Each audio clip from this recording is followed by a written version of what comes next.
Olá, amigos. Em nome de Jesus, estamos aqui mais uma vez para darmos sequência à nossa série de estudos sobre a pessoa de Jesus, sobre a sua divindade, a sua humanidade, os seus ensinos, as suas palavras e as suas obras. Nós já estudamos algumas vezes aqui sobre as parábolas de Jesus e vamos considerar mais uma parábola dele que eu vejo muito importante. Nós já explicamos que por que Jesus estava em parábolas? Era uma maneira mais didática de explicar a verdade, e também Jesus usava as parábolas para escapar da perseguição dos seus inimigos. Eles estavam sempre procurando encontrar alguma palavra para condená-lo. Bem, aqui em Mateus capítulo 20, encontramos a parábola dos trabalhadores na vinha. Vamos considerar essa parábola em Mateus capítulo 20, que diz assim: o reino dos céus é semelhante a um homem, dono de terras, que saiu de madrugada para contratar trabalhadores para a sua vinha. Queridos, eu me lembro aqui quando eu era garoto, tinha meus 13, 14 anos, eu nasci na cidade de Três Rios, no Rio de Janeiro, e ali acontecia o seguinte: de manhã, um grupo de garotos, de meninos, adolescentes, assim, nós íamos para a praça da cidade. Fazer o quê? Ali chegavam alguns senhores, chegava um senhor com um caminhão para contratar pessoas para trabalhar na colheita de frutas. Nós íamos colher manga, colher jabuticaba, e esse senhor ele ia tomar aquelas frutas, fazer a colheita, né, e encaixotar tudo para mandar para o Rio de Janeiro, para o mercado do Rio de Janeiro. E eu trabalhei nisso. E nós tínhamos direito de comer fruta à vontade, jabuticaba, manga, etc, etc. E ganhávamos alguma coisa também. Bem, aqui na parábola do capítulo 20, aparece uma coisa interessante, muito parecida, né? Aqui diz assim: o reino dos céus é semelhante a um homem, dono de terras, que saiu de madrugada para contratar trabalhadores para a sua vinha. O verso 2 diz assim: e tendo combinado com os trabalhadores o pagamento de 1 denário por dia, mandou-os para a vinha. Bem, vamos lembrar que denário era uma moeda romana que equivalia ao salário de um trabalhador braçal, um trabalhador não qualificado profissionalmente. Bem, o que ele combinou? 1 denário era o salário justo para um dia de trabalho. Primeiro ele saiu de madrugada e encontrou um grupo de pessoas. Verso 3 diz assim: saindo por volta das 9 horas da manhã, viu na praça outros que estavam desocupados. Aqui apareceu um outro grupo que também queria trabalhar. Ele diz: vocês vão também trabalhar na vinha. Eu lhes pagarei o que for justo. Observem que aqui o fazendeiro, ele não falou: vou dar 1 denário para vocês, porque eles não começaram às 6 da manhã, iam começar às 9. Mas o que o homem falou? Eu lhes pagarei o que for justo. Eles foram.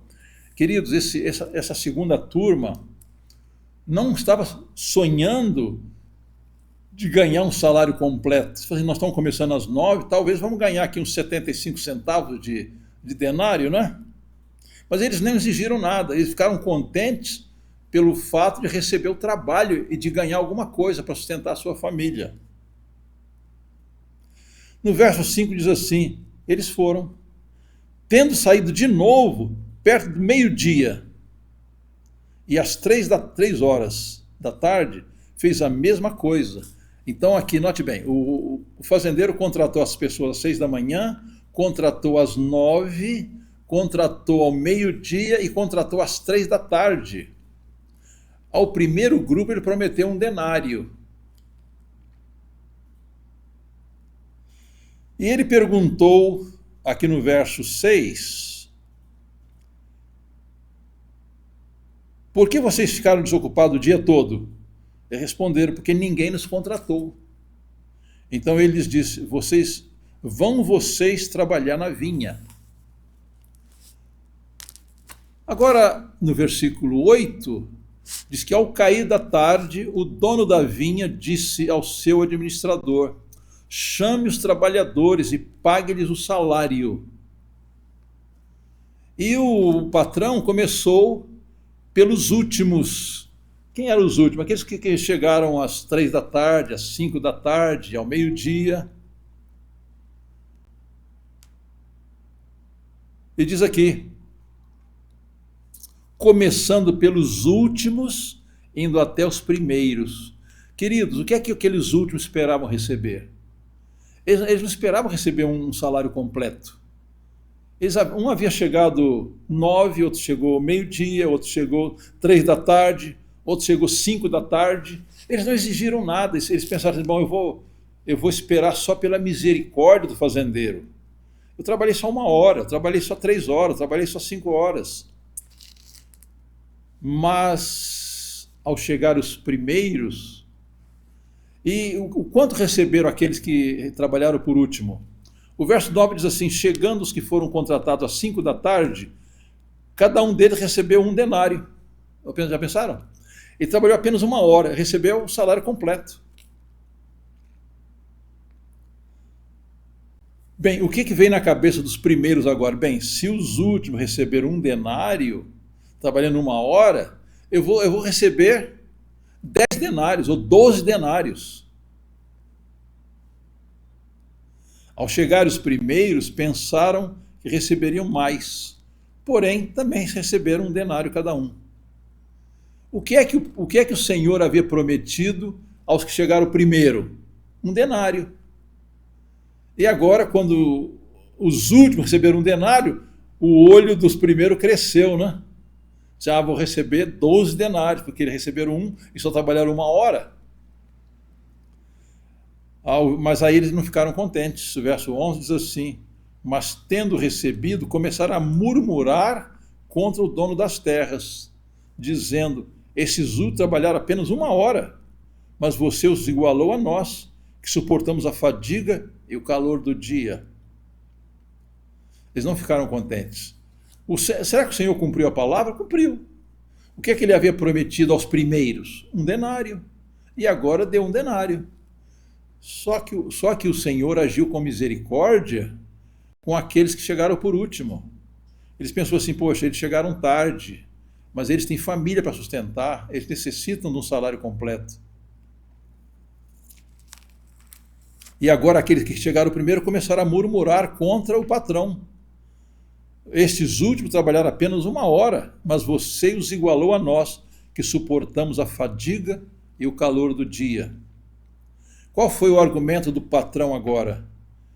Verso 13 diz assim, então o dono disse a um deles, amigo, não estou sendo injusto com você.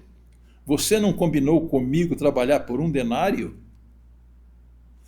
Pegue o que é seu e saia daqui, pois quero dar a este último tanto quanto dei a você. Será que não me é lícito fazer o que quero com o que é meu?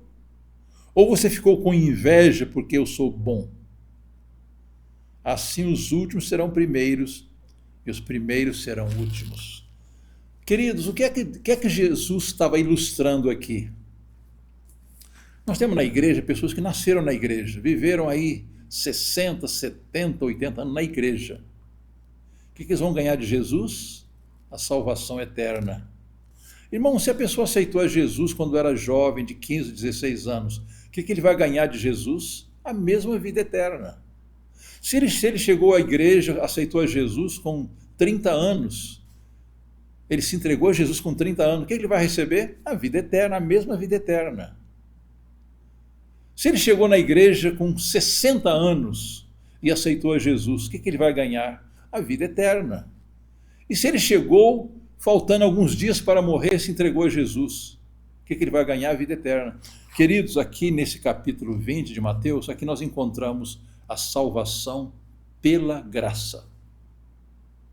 É claro que o ideal seria entregar nossa vida a Jesus quando somos jovens ou crianças, mas a mesma salvação que é oferecida para as crianças, para os jovens, para os adultos, para os de idade mais madura, é a mesma salvação. Todos nós somos salvos unicamente pela graça de Deus. Nós não somos salvos por tempo de igreja, não somos salvos por tempo de trabalho.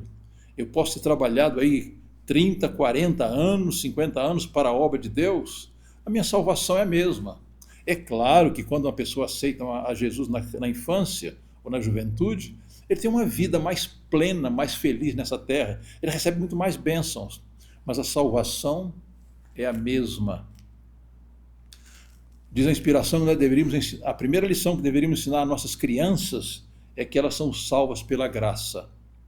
A mesma lição que deveríamos ensinar para os jovens, eles são salvos pela graça.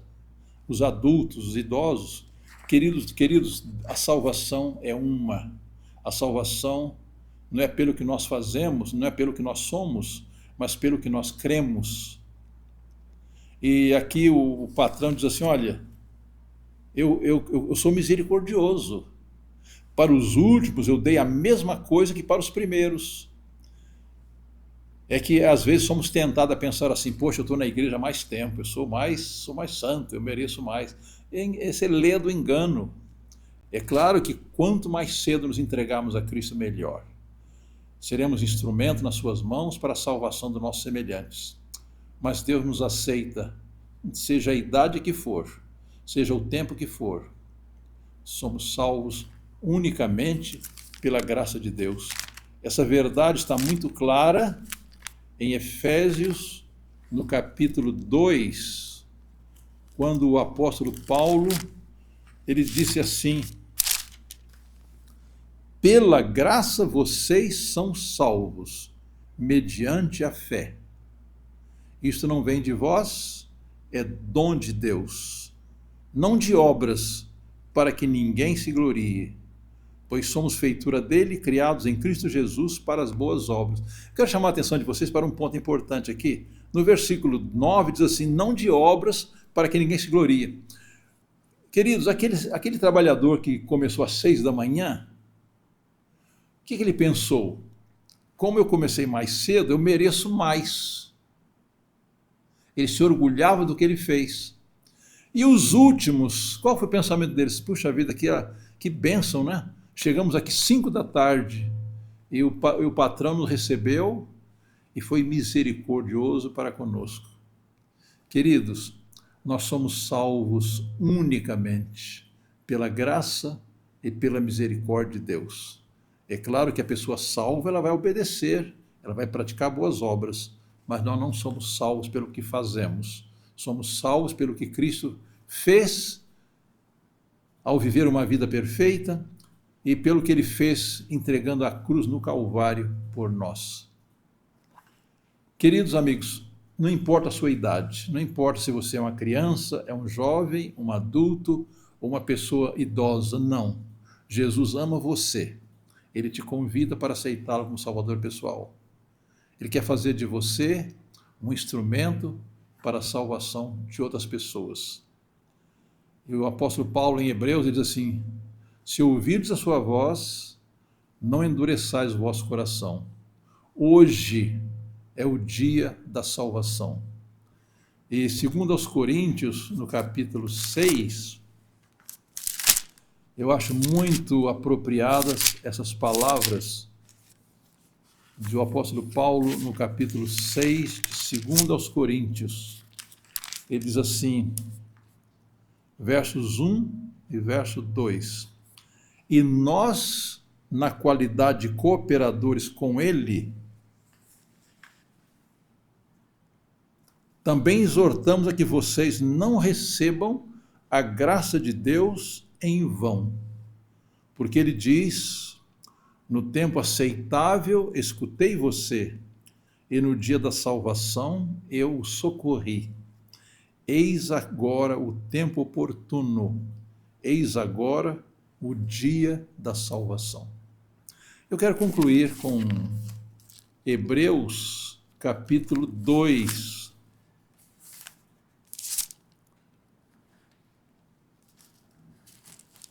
Na carta de Paulo aos Hebreus, capítulo 2,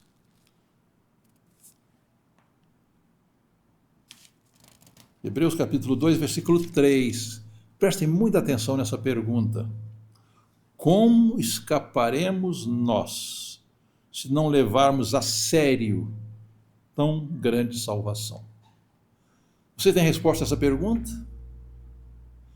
Como escaparemos nós se não levarmos a sério tão grande salvação?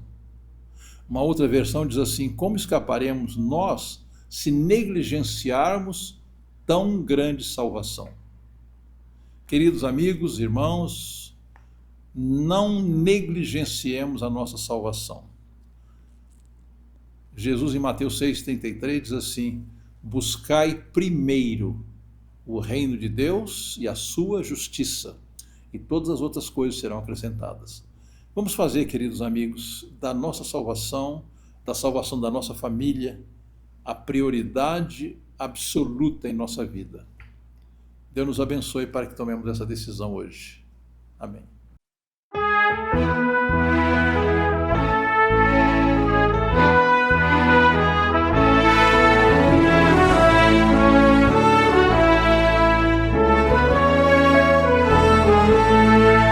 Nossa eterna foi na cruz que morreste tu, Jesus. Vem de ti o sangue tal que me limpa todo mal, traz as bênçãos do perdão, plena paz e salvação.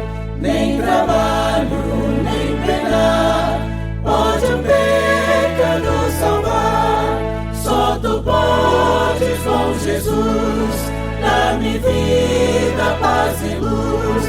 Peço-te perdão, Senhor, pois confio